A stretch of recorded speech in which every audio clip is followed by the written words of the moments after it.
사람은 만남의 존재입니다. 그래서 우리가 산다는 것은 곧 만남을 의미합니다. 그 만남을 통해서 행복과 불행이 결정나기도 하고요, 때로는 성공과 실패가 좌우되기도 합니다. 근데 그러한 만남 중에서도 제일 좋은 만남이 어떤 것일까? 그것은 바로 예수님과의 만남입니다. 왜냐하면 우리가 만남의 결과로 지금까지 살아왔던 그 모든 것들을 이 예수님과의 만남을 통해서 일순간 뒤집을 수가 있습니다. 그 사실을 오늘 성경에 나오고 있는 시몬 베드로라고 하는 이 사람의 이야기를 통해서 살펴보고자 합니다. 베드로라고 하는 이 사람은 어떤 상황 가운데 있었습니까? 나가서 그물질을 했는데 밤새도록 아무것도 잡은 것이 없습니다. 그렇게 수고하고 애썼지만은 그의 지금의 현재의 상황은 빈배의 상황인 것이죠. 여러분들 지금까지 얼마나 애를 쓰고 노력하고 살아왔습니다. 그렇게 노력하고 애를 쓰고 살아와봐도 여러분들이 원하는 만큼 거두어들이거나 여러분들이 원하는 행복 이런 것들을 다 잡았는가? 그렇지 않습니다. 그러니까 이런 빈배의 인생이 완전히 역전되어지는 경우를 보게 됩니다.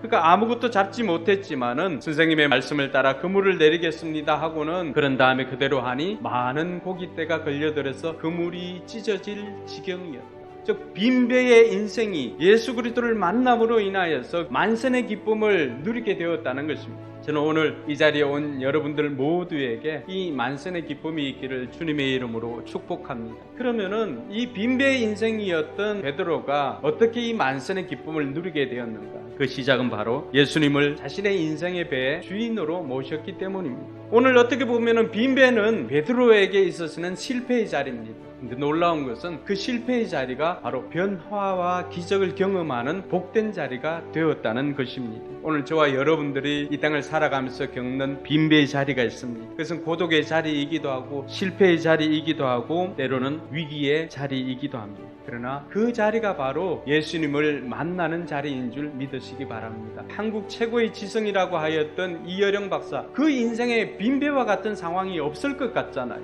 근데 어느 날 자기 딸이 암에 걸렸던 것이죠. 근데 거기에서 한 걸음 더 나아가서 눈이 보이지 않는 거예요. 그래서 하와이로 날아가가지고 딸을 만납니다. 아버지가 먼저 위로를 했죠. 딸아, 너는 하나님을 믿으니까 좋아질 거야. 딸이 오히려 아빠를 위로합니다. 아빠, 나는 괜찮아. 근데 딸이 소원이 한 가지가 있다고 했습니다. 뭐냐고 물어보니까 아빠, 나하고 같이 교회 한 번만 나가줄래? 그래서 딸이 나가고 있었던 하와이 원주민들이 다녔던 그 작은 교회 처음 나갔어요. 말씀을 마치고 목사님이 오늘 나온 분들 중에 한 사람씩 소원을 이렇게 이야기해보라고 했습니다. 그리고는 사람들이 막 몰려 소원을 이야기하면 기도해주고 이렇게 했습니다. 이여령 교수에게도 물었던 거죠. 뭐 이런 게 있나 싶었지만은 그때 간절한 소원이 뭐예요? 딸이 보는 것이죠. 많은 사람들이 기도를 해주었습니다. 그래서 한국으로 돌아가자라고 하면서 딸과 기도하고 서울대병원으로 가려고 했습니다. 근데 차츰차츰 눈이 보이기 시작합니다. 그리고는 서울대병원에 가서 검사를 해보니까 원상태의 깨끗한 상태로 볼 수가 있었던 것입니다. 그 순간 덜컥 겁이 났던 것은 누굴까요? 이여령 교수죠. 세상에 다 약속을 해놨잖아요. 그리고 이제 그 주에 딸이 미국으로 들어가야 되는데 그날 새벽에 이 딸이 새벽 기도를 가는데 너무나 해맑게 웃는 모습을 보았던 거죠. 그 순간에 아버지로서 그 마음에 자기가 살아오면서 저 딸이 저렇게 기뻐하는 거 많이 보지는 못했는데 내가 저 딸에게 아빠 세례 받을게 라고 하는 이야기 해주면 얼마나 기뻐할까. 제 일생에 아마 제일 기쁜 날이 아닐까 이런 생각이 들어서 그 목사님에게 아빠 세례 받는다고 이야기해 줄래? 라고 이야기했습니다. 그 빈배의 상황 가운데서 예수님께서 그 배에 오르시는 그것이 바로 축복이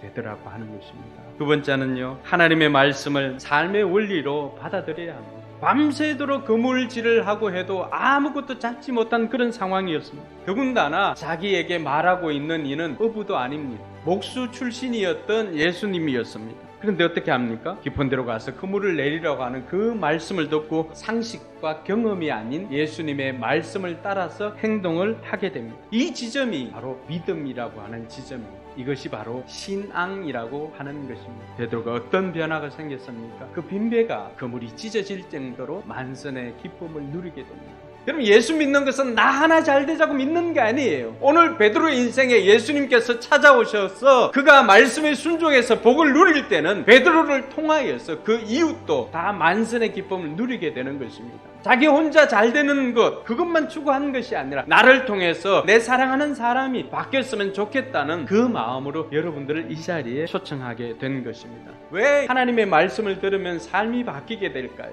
여러분, 이 성경이 뭐라고 가르쳐주고 있습니까? 여러분들의 행복을 위해서 하나님께서 우리에게 주신 책이라고 말씀하고 있습니다. 그 말씀에 순종하였을 때 비로소 빈배의 인생이 만선으로 바뀌게 되었던 것입니다. 그렇게 하였을 때 어떤 변화가 생겼을까요? 고린도후서 5장 17절에 보면 새로운 피조물이 되었다고 말씀하고 있습니다. 그 인생의 목적이 무엇인지를 발견하게 되는 것입니다. 내가 이 땅에 온 목적을 아는 사람들이야말로 진정한 행복을 누리며 살아갑니다. 오늘 베드로는 예수님께서 자기의 인생에 들어오고는 그 삶이 어떻게 바뀌었을까요? 그 삶의 관계가 바뀌어졌다라고 하는 거죠. 이전에는 그냥 선생으로서의 역할만 했다면은 이제 예수님을 만나고 그 말씀에 순종해서 삶이 변화되니까 그분은 선생이 아니라 선생 이상의 내 인생의 주인이라고 하는 고백을 하였던 것입니다. 또 어떤 관계로 바뀌어질까요? 요한복음 1장 12절에 보면 영접하는 자 곧 그 이름을 믿는 자들에게는 하나님의 자녀가 되는 권세를 주셨으니, 우리가 하나님의 자녀가 될 때 하나님을 아버지라고 부르고 도움을 요청하는 관계로 바뀌게 되는 것입니다.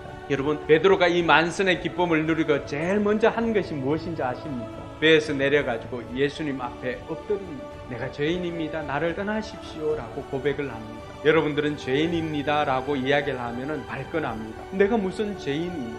하지 말아야 할 것을 하는 사람도 죄인이지만 해야 할 것을 하지 않는 사람도 죄인입니다. 그 어느 누구가 나는 부모에게 효를 다했다고 말할 수 있는 사람이 누가 있겠습니까? 형제를 사랑하라고 합니다. 근데 우리 가족을 사랑하고 이웃을 사랑했노라고 자랑하고 할 사람들이 과연 몇이나 되겠습니까? 그런데 예수님께서는 아무 죄 없었지만 바로 저와 여러분들이 해결할 수 없는 그 죄의 문제를 해결하시기 위해서 친히 십자가에 달려 죽으시고는 우리의 죄를 용서해 주었습니다. 그래서 우리가 예수님을 믿는다라고 고백했을 때는 그 믿음은 다른 것이 아닙니다. 아무 죄 없으신 예수님께서는 내 죄를 용서해 주었다라고 하는 그 사실을 믿는 것입니다. 오늘 이 은혜가 여러분들에게 있기를 원합니다. 그리고는 주님께서는 베드로에게 네가 이제는 사람을 낚는 어부가 될 것이다 라고 하면서 사명을 부여해 주었습니다. 사랑하는 성도 여러분, 빈배와 같은 인생이 만선으로 바뀌게 된 것은 단 하나였습니다. 오늘 여러분의 인생에도 그동안 힘쓰고 애써와도 빈배와 같은 허전함이 있었던 그 심령에 오늘 예수님을 모심으로 인해서 만선으로 바뀌는 그 풍요로움과 평안함이 있기를 주님의 이름으로 축원합니다.